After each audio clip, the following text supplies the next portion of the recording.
Bismillahirrahmanirrahim. Assalamualaikum warahmatullahi wabarakatuh. Alhamdulillahirabbil alamin, wassalatu wassalamu ala asrofil anbiya'i wal mursalin wa ala alihi wa sahbihi rasulillahi ajma'in, amma ba'du. Yang terhormat Ibu Milasari MPDI selaku dosen pengampu mata kuliah materi PAI di sekolah dan madrasah, dan teman-teman seperjuangan. Pertama-tama marilah kita panjatkan puji dan syukur atas kehadiran Allah Subhanahu wa taala yang telah memberikan kita kesehatan dan kesempatan sehingga kita bisa melakukan kegiatan seperti biasanya.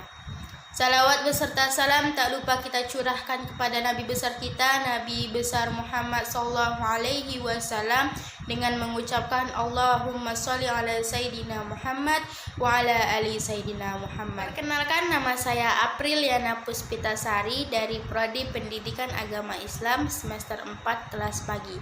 Di sini saya akan menjelaskan materi mengenai adab sosial dalam Islam. A. Adab membesuk orang sakit. Membesuk orang sakit adalah perkara yang disyariatkan Islam, bahkan dijadikannya sebagai satu bagian dari hak muslim atas muslim lainnya. Hal itu juga merupakan di antara amal soleh yang dapat mendekatkan kita kepada Allah Subhanahu wa taala, kepada ampunan, rahmat, dan surganya. Adapun beberapa adab yang telah disampaikan Rasulullah SAW kepada kita berkaitan dengan menjenguk orang yang sakit.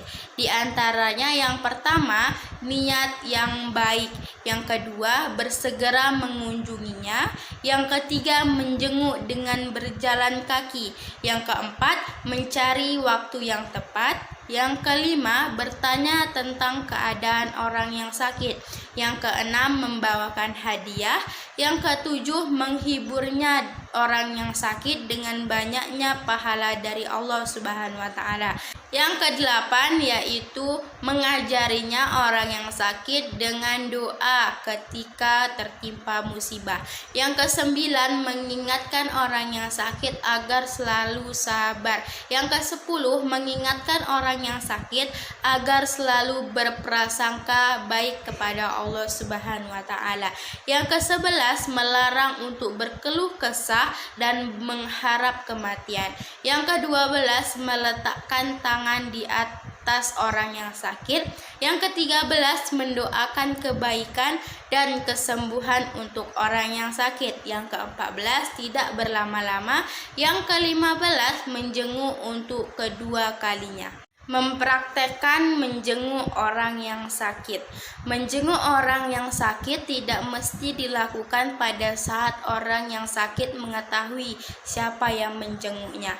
Menjenguk orang sakit dianjurkan sekalipun orang yang sakit tersebut sedang pingsan. Hal tersebut bertujuan mendapatkan keberkahan doanya dan tangannya yang diletakkan pada tubuh orang yang sakit tersebut, lalu mengusap dan meniupnya dengan bacaan al-mu'awwizatain dan yang lainnya. Dari Jabir bin Abdillah radhiyallahu anhu berkata, aku ditimpa suatu penyakit, lalu Rasulullah SAW bersama Abu Bakar datang menjengukku dengan berjalan kaki. Mereka mendapatiku sedang pingsan, lalu beliau menuangkan air wudhunya kepadaku. Akhirnya aku tersadar dan tiba-tiba Nabi Muhammad SAW sudah ada di hadapanku. Aku bertanya, wahai Rasulullah, apakah yang meski aku lakukan dengan hartaku? Apakah yang meski aku perbuat pada hartaku? Namun beliau tidak menjawabku, sehingga turun ayat-ayat tentang pembagian warisan. Dianjurkan mengajarkan ucapan syahadat dan lafaz Allah bagi orang yang sedang sakit saat ajal menjemput, lalu menutup matanya dengan berdoa baginya jika telah meninggal dunia. Dianjurkan menjenguk orang yang sakit pada permulaan sakitnya berdasarkan sabda Nabi Muhammad SAW, apabila dia sakit maka jenguklah dia. Tidak dianjurkan memaksa orang yang sedang sakit untuk makan atau minum dengan makanan dan minuman tertentu. Membiasakan menjenguk orang yang sakit. Ajaran Islam menganjurkan untuk membiasakan menjenguk orang yang sedang sakit dalam kehidupan sehari-hari kepada sanak saudara, tetangga, teman, kerabat terdekat, dan lain sebagainya. Pada suatu saat Nabi Muhammad SAW menjenguk seorang sahabat yang sedang sakit. Beliau bertanya, "Bagaimana kondisimu?" Ia menjawab, "Demi Allah, wahai Rasulullah SAW, sesungguhnya aku berharap rahmat Allah, namun aku takut akan dosa-dosaku."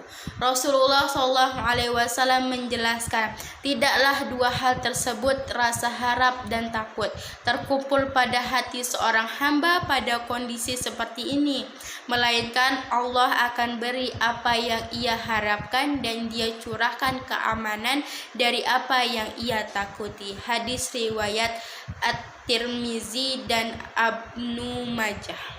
Selanjutnya yaitu yang B, adab takziah. Yang pertama, pengertian takziah. Secara etimologi, takziah merupakan bentuk masdar, kata benda turunan dari kata kerja azah. Maknanya sama dengan al-azau, yaitu sabar menghadapi musibah kehilangan. Secara terminologi, takziah didefinisikan suatu perbuatan seseorang untuk berkunjung dan mendoakan kepada orang yang meninggal dunia maupun keluarga yang ditinggal, dengan tujuan untuk menghibur orang yang tertimpa musibah sekaligus mendoakan mereka dan mayatnya. Penulis kitab Rad al-Mukhtar berkata, bertakziah kepada ahlul mayit, keluarga yang ditinggal mati, ialah menghibur mereka supaya bisa bersabar dan sekaligus mendoakannya. Imam Nawawi berkata, takziah adalah memotivasi orang yang tertimpa musibah agar bisa lebih bersabar dan menghiburnya supaya bisa melupakannya, meringankan tekanan kesedihan dan himpitan musibah yang menimpanya. Selanjutnya yang kedua yaitu hukum takziah. Berdasarkan kesepakatan para ulama seperti yang disebutkan oleh Ibnu Qudamah, hukum takziah adalah sunnah. Hal ini diperkuatkan oleh hadis Rasulullah SAW, di antaranya sabda Rasulullah SAW, barang siapa yang bertakziah kepada orang yang tertimpa musibah, maka baginya pahala seperti pahala yang didapat orang tersebut. Hadis riwayat Tirmizi. Yang ketiga yaitu hikmah takziah. Di samping pahala juga terdapat kemaslahatan bagi kedua belah pihak, antara lain meringankan beban musibah yang diderita oleh orang yang dilayat, memotivasinya untuk terus bersabar menghadapi musibah dan berharap pahala dari Allah Subhanahu wa taala, memotivasinya untuk menerima dengan ketentuan atau qadar Allah dan menyerahkannya kepada Allah Subhanahu wa taala. Selain itu, hikmah takziah juga untuk mendoakan keluarganya agar musibah tersebut diganti oleh Allah dengan sesuatu yang lebih baik. Selanjutnya yang keempat, hal-hal yang bermanfaat bagi mayit. Adapun hal-hal yang bermanfaat bagi mayit, yang pertama, doa seorang muslim untuknya. Yang kedua, membayar hutang mayit oleh siapa saja berdasarkan hadis pelunasan hutang yang dilakukan oleh Abu Qatadah sebesar 2 dinar. Yang ketiga, membayarkan nazar mayit, baik nazar dalam bentuk berpuasa ataupun lainnya. Yang keempat, sesuatu yang ditinggalkannya berupa amal jariah dan amal soleh lainnya yang bermanfaat bagi masyarakat luas. Baik, yang kelima, larangan ketika terjadi kematian. Adapun larangan bagi kaum wanita dan juga ketika terjadi musibah kematian, di antara mereka adalah yang pertama, meratapi mayit atau niyahah. Rasulullah SAW bersabda, perempuan yang meratapi dan tidak bertaubat sebelum matinya, maka pada hari kiamat dia akan dibangkitkan dalam keadaan mengenakan jubah dari bahan pencampur aspal dan dibungkus baju dari kudis. Hadis riwayat Muslim. Yang kedua yaitu menampar-nampar pipi dan merobek-robek kain pakaian sebagai ekspresi perasaan tidak terima dengan kematian. Yang ketiga yaitu mencukur rambut karena tertimpa musibah. Sahabat Abu Musa mengatakan, sesungguhnya aku berlepas diri dari orang yang Rasulullah SAW berlepas diri darinya, karena Rasulullah SAW berlepas diri dari solikoh, khalikoh, dan syakoh. Hadis riwayat muttafaq alaih. Yang keempat yaitu mengurai atau mengaca-ngaca rambut. C. Ziarah kubur. Pertama, hukum ziarah kubur. Untuk kaum laki-laki, ulama fikih tidak ada pertentangan mengenai hukumnya, yakni sunnah. Bahkan Ibnu Hamz mengatakan sesungguhnya ziarah kubur itu wajib meski sekali seumur hidup karena ada perintahnya. Namun untuk perempuan, ulama fikih berselisih pendapat. Ada dua pendapat. Yang pertama yaitu sunnah bagi perempuan. Seperti halnya bagi laki-laki ini adalah pendapat paling sahih dalam mazhab Hanafi.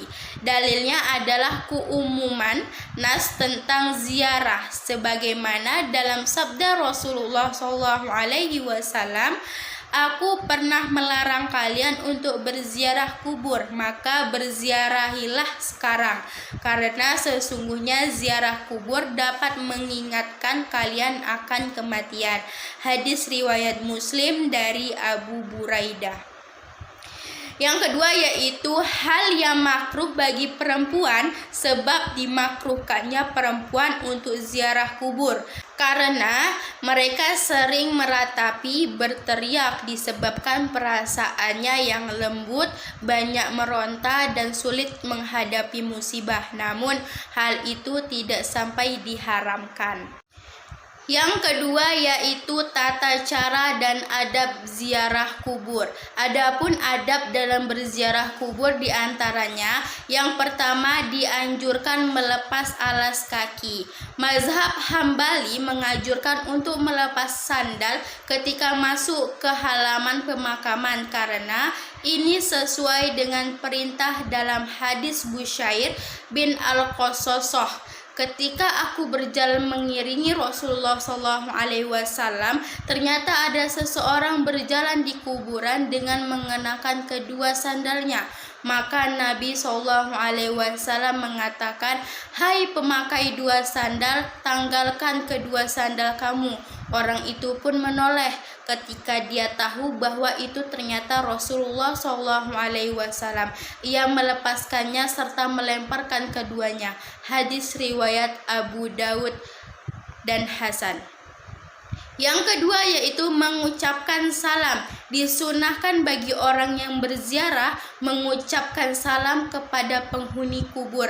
Adapun ucapan salam hendaklah menghadap wajah mayit lalu mengucapkan salam sebagaimana telah diajarkan oleh Nabi Muhammad SAW kepada para sahabatnya ketika mereka berziarah kubur.